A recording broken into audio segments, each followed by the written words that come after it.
Olá, boa noite. Eu sou Rosiane Kennedy. Você confere com a gente a partir de agora as notícias que circularam hoje nos corredores do poder.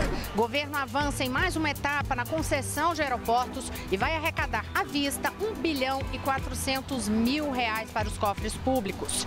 Lava Jato, uma nova fase da operação, prende desta vez um ex-diretor da Petrobras. Os detalhes a partir de agora você confere com a gente aqui, diretamente de Brasília, pela TV Brasil, pela Rádio Nacional e emissoras públicas de todo o país. A gente começa o noticiário falando hoje justamente desta nova etapa de concessões dos aeroportos, concessões em aeroportos em 4 cidades, mas quem tem os detalhes sobre este programa e em relação também aos valores é Jéssica Gonçalves, que está no estúdio da Rádio Nacional. Boa noite, Jéssica. Oi, Rosiane, boa noite a você e a todos que nos acompanham. Governo e empresários celebraram o programa de concessões dos aeroportos de Fortaleza, Porto Alegre, Salvador e Florianópolis. Os contratos serão assinados amanhã na Agência Nacional de Aviação Civil, quando as empresas devem pagar um total de R$ 1,4 bilhão à vista. Os prazos dos contratos são de 30 anos, exceto de terminal de Porto Alegre, onde a concessão será de 25 anos. Ao todo, as concessionárias vão pagar R$ 3,7 bilhões, sendo que a primeira parte do valor será paga na assinatura do contrato e o restante vai ser depositado em parcelas anuais. Em cerimônia no Palácio do Planalto, o presidente Michel Temer disse que o país descomplicou regras e restaurou a confiança do investidor. O Brasil é um país onde todos querem investir. O que fizemos, penso eu, foi reintroduzir a responsabilidade na gestão pública. O que fizemos foi descomplicar regras e o que fizemos também foi restaurar a confiança do investidor. Bom, com a assinatura dos contratos, as empresas vão ter que investir na ampliação dos terminais de passageiros, menos lá em Florianópolis, onde haverá um novo terminal. De acordo com Martim Fernandes, diretor de investimentos da Zurich, a empresa suíça responsável pelo aeroporto da capital catarinense, as obras devem durar 26 meses e o investimento nos 3 primeiros anos do contrato chegará a R$ 500 milhão. E segundo o Ministério dos Transportes, os investimentos que as empresas terão de fazer ultrapassam ao todo os R$ 6,5 bilhões. Entre os ajustes estão melhoria das condições de banheiros e fraldários, limpeza do terminal, sinalização, oferecimento de internet Wi-Fi gratuita, instalação de escadas e esteiras rolantes. Bom, agora a gente vai falar com a Michele Cane, que está na redação da TV Brasil e tem mais informações sobre esse evento de hoje. Michele, a pesquisa sobre a popularidade do governo repercutiu no Palácio do Planalto, né? Boa noite para você.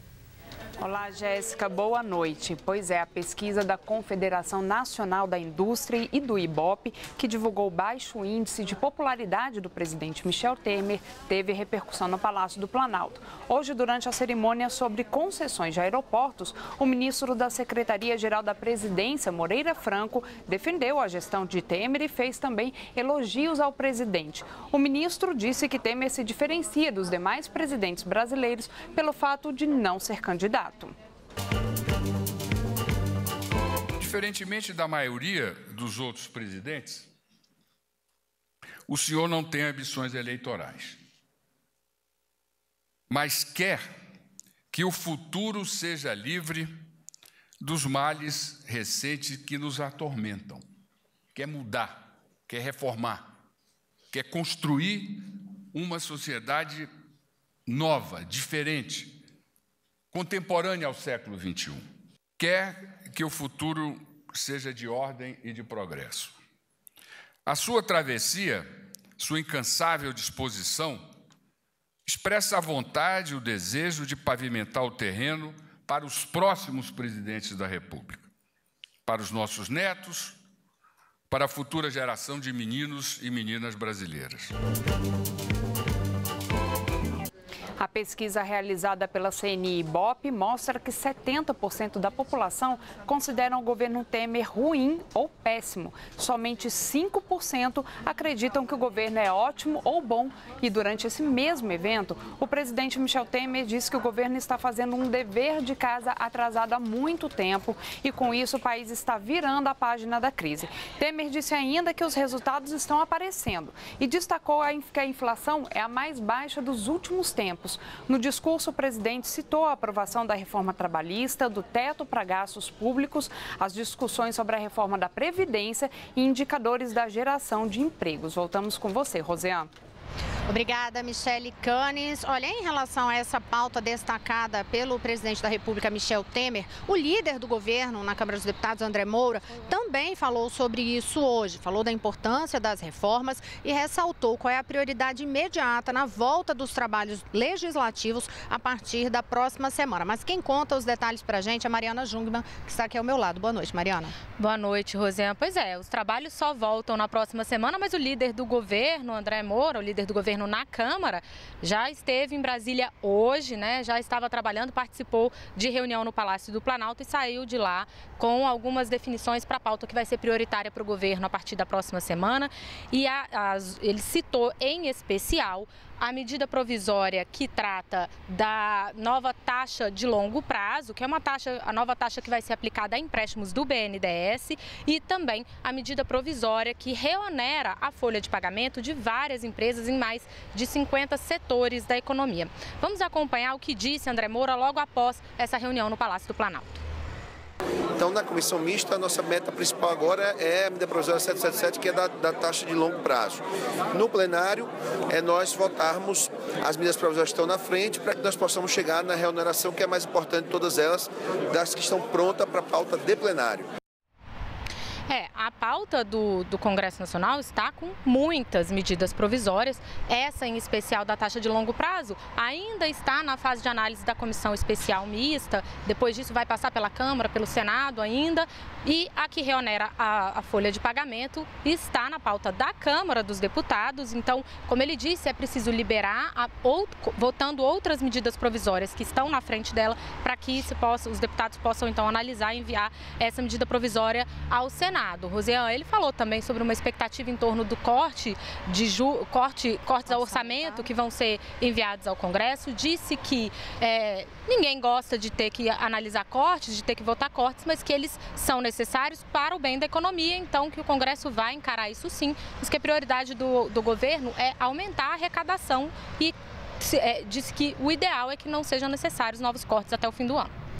Mariana, obrigada. E em relação a medidas provisórias, a gente lembra, inclusive, que chega o texto da medida provisória referente àquele programa de desligamento voluntário, medida que já foi, inclusive, publicada no Diário Oficial da União. Carolina Pimentel, editora da Agência Brasil, tem outras informações para a gente sobre isso e também sobre outra determinação da Presidência da República em relação aos saques de FGTS. Então, começa a contar os temas aí para a gente. Boa noite, Carol.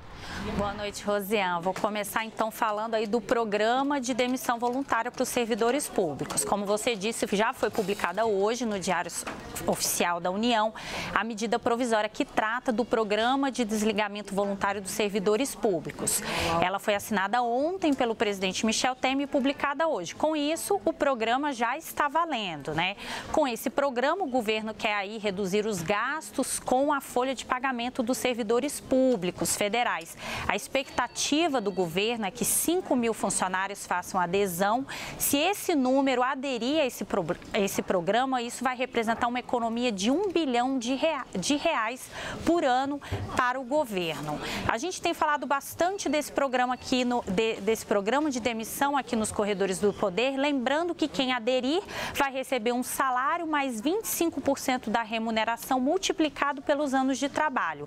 Agora, o desligamento pagamento só vai ocorrer em 2018, no ano que vem. Esse programa também prevê a possibilidade de redução de jornada de trabalho, com uma redução proporcional do salário e também uma licença de até 6 anos sem remuneração. Agora vamos falar de FGTS, o FGTS inativo. O governo prorrogou a data para o saque das contas inativas do FGTS, mas essa prorrogação do prazo valerá apenas para quem comprovar que não conseguiu ir a uma agência da Caixa.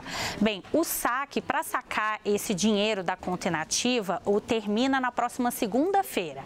Então, quem não puder fazer esse saque até a próxima segunda-feira e comprovar que não conseguiu ir a uma agência, vai poder sacar até o dia 31 de dezembro de 2018. A Caixa informou também que até o último dia 19 de julho foram sacados mais de 43 bilhões de reais das contas inativas do FGTS, o equivalente a 98% do total. Mais de 30 milhões de trabalhadores fizeram esses saques. O saque agora está liberado para todos os trabalhadores que têm direito ao benefício, não importa a data de nascimento, e pode fazer esse saque quem teve o contrato de trabalho encerrado sem justa causa até 31 de dezembro de 2015. Os trabalhadores podem consultar o saldo na página da Caixa Econômica Federal na internet ou pelo telefone 0800 726 2017. Rosiana. Obrigada, Carolina Pimentel. Agora a gente vai mudar de pauta aí para falar de decisão nos corredores do poder aqui no governo do Distrito Federal.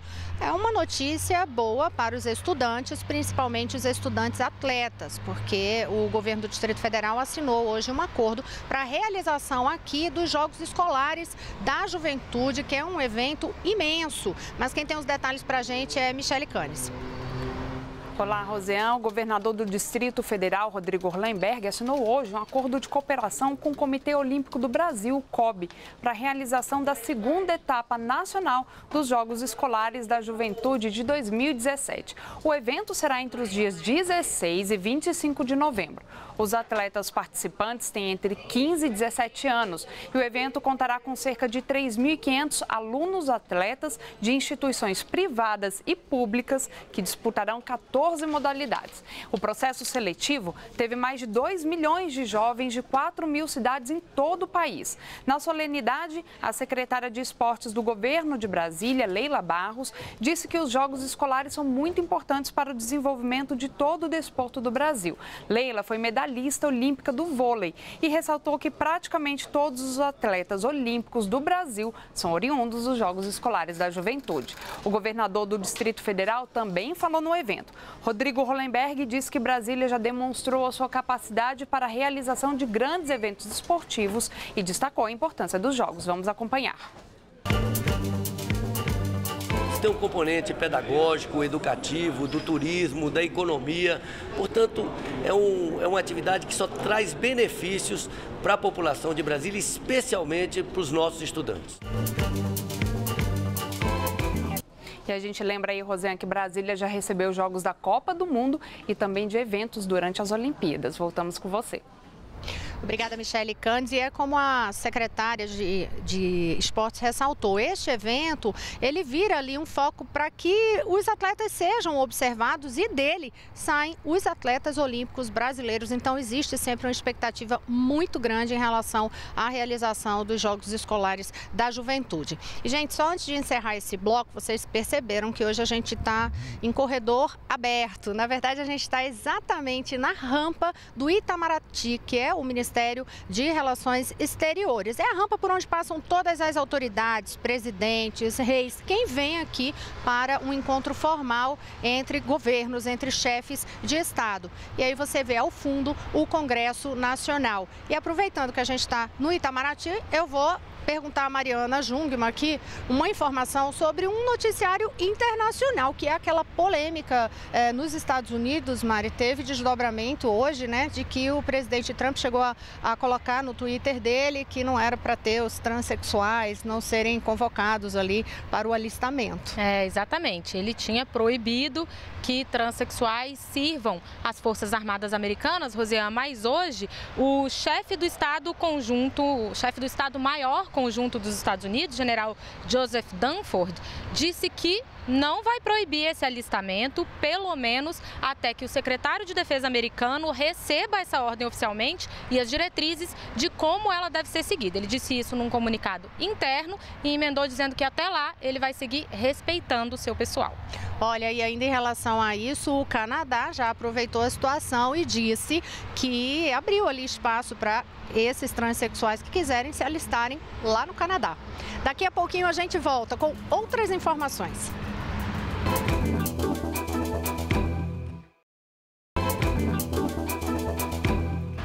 Olá, estamos de volta. Eu sou Rosiane Kennedy. Você confere com a gente as notícias que circularam hoje nos corredores do poder. Um dos principais assuntos foi a nova fase da Operação Lava Jato, a fase de número 42, que foi batizada aí com o nome Cobra e teve como alvo o ex-presidente da Petrobras, ex-diretor do Banco do Brasil. Mas quem tem informações para a gente sobre isso é Vanessa Casalino, na redação da TV Brasil em São Paulo. Boa noite, Vanessa. Olá, Rosiane, boa noite para você, boa noite a todos. Nessa nova fase da Operação Lava Jato, foi preso aqui em Sorocaba, no interior do estado, o ex-presidente da Petrobras e do Banco do Brasil, Aldemir Bendini. De acordo com o Ministério Público Federal, Bendini teria pedido 17 milhões de reais à Odebrecht, quando ainda estava no comando do Banco do Brasil, para rolar uma dívida da empreiteira com o banco. Bendini não teria recebido dinheiro porque a empreiteira avaliou que ele não tinha poder para influenciar o contrato junto à instituição. Mas na véspera de assumir a Petrobras, Bendini teria pedido então outros 3 milhões de reais para não prejudicar os contratos da estatal com a empreiteira, inclusive em relação aos desdobramentos da Operação Lava Jato. Essa quantia, sim, foi paga, segundo o Ministério Público, em 2015. Ainda de acordo com as investigações, a Odebrecht pagou os 3 milhões de reais a Bendini por meio daquele setor chamado de operações estruturadas, revelado pela Lava Jato e especializado no pagamento de propina. Teriam sido 3 entregas em espécie no valor de 1 milhão de reais cada aqui em São Paulo. O curioso é que em 2015, quando recebeu a propina, Aldemir Bendini era o braço direito da então presidente Dilma Rousseff e tinha sido colocado na Petrobras justamente com a missão de pôr fim à corrupção na estatal. Ainda de acordo com o Ministério Público Federal, Bendini tinha uma passagem de ida para Portugal marcada para amanhã, o que, segundo os procuradores, reforça a necessidade da prisão, já que ele tem cidadania italiana e poderia deixar o país. A prisão de Bendini é temporária, tem prazo de 5 dias e pode ser prorrogada pelo mesmo período ou convertida em preventiva. Aí não tem prazo para ele deixar a prisão. Ainda na operação foram presas outras 2 pessoas suspeitas de operar a propina da Odebrecht para Bendini. São os irmãos André Gustavo Vieira da Silva e Antônio Carlos Vieira da Silva Júnior, sócios em uma agência de publicidade. Os 2 foram presos em Recife, Pernambuco. Agora, a defesa de Bendini, Rosiane, já entrou com um pedido de soltura para ele e apresentou também a passagem de volta para Portugal, ou seja, dizendo que ele apenas iria passear, depois voltaria. Não haveria, então, risco de fuga, Rosiane. Obrigada, Vanessa Casalino. Ainda em relação a isso, durante a entrevista coletiva, até os procuradores chegaram a ser indagados quando disseram ali que só tinha encontrado o bilhete de ida, se havia alguma suspeita de que pudesse ter ocorrido algum vazamento de informação dessa operação que resultou hoje na prisão de Bendini. O Ministério Público Federal descartou aí, disse que não existe nenhum indício de que tenha ocorrido vazamento, não. E como a Vanessa ressaltou aí, no final da tarde, aí, durante a tarde, a defesa de Bendini divulgou essa informação do bilhete de volta também Portugal para o Brasil e aí divulgou inclusive a imagem desse bilhete. Eu estou falando sobre crime, sobre denúncias aí, inclusive essas denúncias que apontam formação de quadrilha, né, no caso da Lava Jato, não especificamente nesse caso, mas nas investigações como um todo. Isso me faz pensar na questão do crime organizado e tem novidade em relação ao combate ao crime organizado lá no Rio de Janeiro. Por isso eu chamo Maurício de Almeida na redação da TV Brasil, porque o ministro da Defesa falou aí hoje sobre essas ações em combate ao crime organizado, né, Maurício? Boa noite. Boa noite, Rosiane. Foi isso mesmo. O ministro da Defesa, Raul Jungmann, esteve hoje aqui no Rio de Janeiro e se reuniu com chefes das Forças Armadas no Estado no Comando Militar do Leste. Depois desse encontro, que foi realizado para debater o Plano de Segurança Federal para o Rio de Janeiro, Raul Jungmann conversou com os jornalistas. Ele disse que o plano será semelhante ao que foi adotado durante os Jogos Olímpicos, mas com uma diferença. Dessa vez, o governo federal não vai anunciar quando vão acontecer as operações, nem quantos homens vão participar de cada operação. O objetivo é agir de surpresa para tentar prender os chefes do crime organizado no estado do Rio de Janeiro. Raul Jungmann disse que já existem 12 mil homens nos quartéis aqui do Rio de Janeiro que poderão entrar em atuação a qualquer momento. Mas, por uma questão de inteligência, esse momento não vai ser divulgado para a imprensa e apenas a imprensa vai saber depois que a operação acontecer. Raul Jungmann não prometeu milagres, mas disse que o governo federal está empenhado e que essa operação vai acontecer até o último dia do mandato do presidente Michel Temer aqui no Rio de Janeiro. Ele garantiu que vai agir com bastante inteligência e fazer operações pontuais, ao contrário de operações antigas, quando comunidades no Rio de Janeiro eram ocupadas. Dessa vez, o Ministério da Defesa pretende agir de forma pontual e prender os líderes do tráfico de drogas e também apreender armas e drogas aqui no Rio de Janeiro. Essa é a intenção do Ministério da Defesa, que prometeu começar em breve esta operação. Rosiane.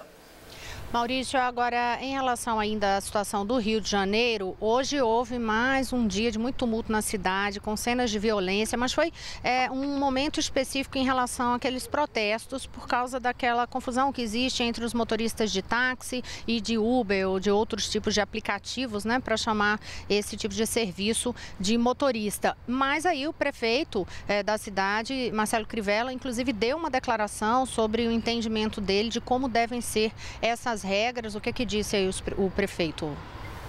Bem, Rosiane, o prefeito do Rio de Janeiro disse hoje para os jornalistas, inclusive, que ele já trabalhou como taxista e por isso entende o problema que os taxistas estão enfrentando. Diante disso, ele quer regras mais leais, uma disputa mais leal entre taxistas e motoristas de aplicativos. Ele pretende, para breve, sancionar uma lei aqui no Rio de Janeiro, criando regras específicas para os aplicativos. Essa lei, por exemplo, poderia criar impostos para os aplicativos. Dessa forma, o preço cobrado pelo aplicativo seria semelhante ao preço cobrado pelos taxistas nas corridas normais realizadas aqui no Rio de Janeiro. Só que no momento tem um entrave para isso. Os taxistas, os motoristas que trabalham em aplicativos estão podendo trabalhar devido a uma decisão da Justiça. E hoje os taxistas, revoltados com isso, fizeram um grande tumulto no Rio de Janeiro, bloquearam a Avenida Presidente Vargas e a Polícia Militar foi chamada para liberar a via. Houve lançamento de bombas de efeito moral e muita confusão. Mas no momento a situação no trânsito do Rio de Janeiro é tranquila. Rosiane. Obrigada, Maurício. E por falar em violência, a violência continua na Venezuela, inclusive por causa da situação de insegurança. A Avianca até cancelou voos para lá. Quem tem detalhes para a gente é Michele Canes.